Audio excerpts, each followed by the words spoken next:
Aflatoxins are one of the many silent threats to the African continent's food security.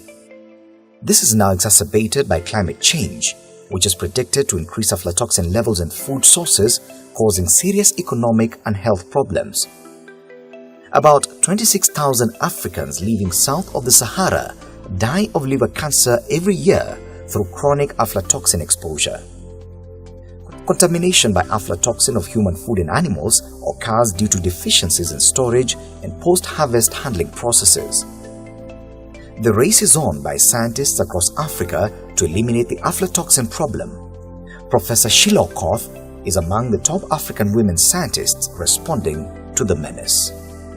My research area is on fungi, so this is where I cherish most, working on mycotoxins, so studying fungi as they produce mycotoxins, quantifying the toxins, and looking at ways of managing the toxins.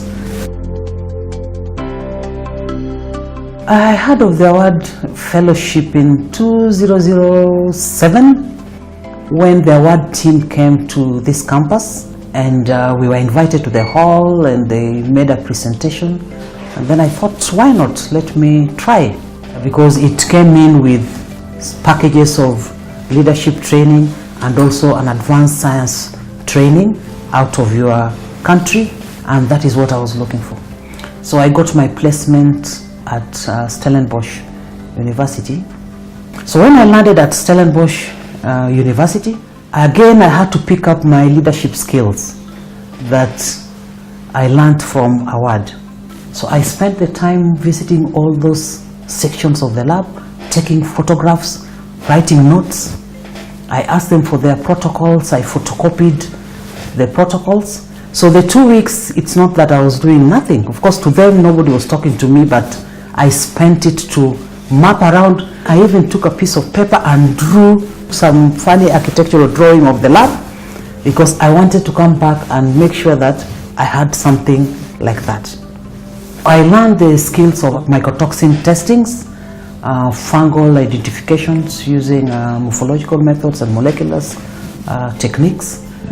So when I was leaving Stellenbosch, my supervisor told me that there's little money left from the award fellowship. What can we do with it? And so she got in touch with Award, and Award gave him a go-ahead to use the money on me. So he bought for me my first equipment for testing aflatoxin. So I came back home with all those protocols and the skills, and I was determined to start a laboratory also at the University of Nairobi that can do what Stellenbosch is doing. I published some papers with my supervisor. I was able to get promotion to associate professor, and I was able also to start this laboratory. So all this lab has actually come up because of award. So our research does not end in this lab only, and the research also is on several facets. So one facet is looking at the extent of exposure. How much are our population exposed? So at that level, we bring in samples, we collect samples from out, we bring in and then we test. And as you can see, we also test with fish, not only grains, because the government has been pushing on having fish farming. Now when you have fish farming, then of course the farmers start producing the feed. And that is where now the problem comes in the feed. Because since aflatoxin is so potent, when the fish eats them, we want to know how much is retained in the flesh.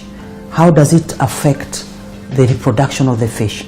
And so far, from the publications we have made with one of my students, we have realized that aflatoxins reduces the production of eggs in female. From the lab here, also with my students, we also do field trials in collaboration with KALRO, and most of my field trials are in Katumani and Makueni, where we are doing breeding experiments, because we can manage aflatoxin in many ways, but the most easiest way is if we could only get lines that are resistant to contamination or to production of aflatoxin, then it will be an easier way for the farmers.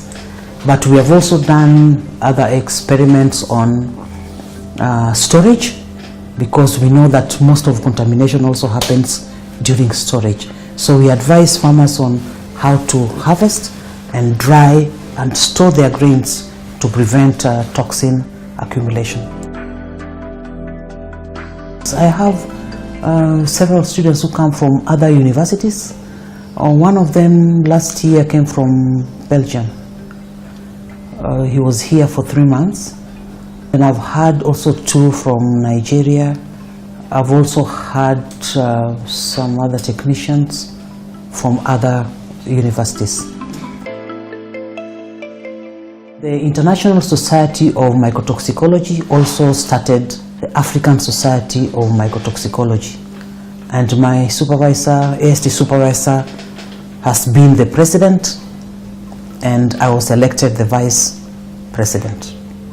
So last month, again, we had the second meeting of the society, and I was appointed the president of the African Society of Mycotoxicology. So together with the Partnership of Aflatoxin Control in Africa, we try together to manage aflatoxin contamination in Africa. Today, Professor Okoth's lab is a government-recognized establishment for aflatoxin testing. While awards set to widen the pipeline for women scientists in leadership, this investment on individuals has indeed translated into institutional and countrywide impact.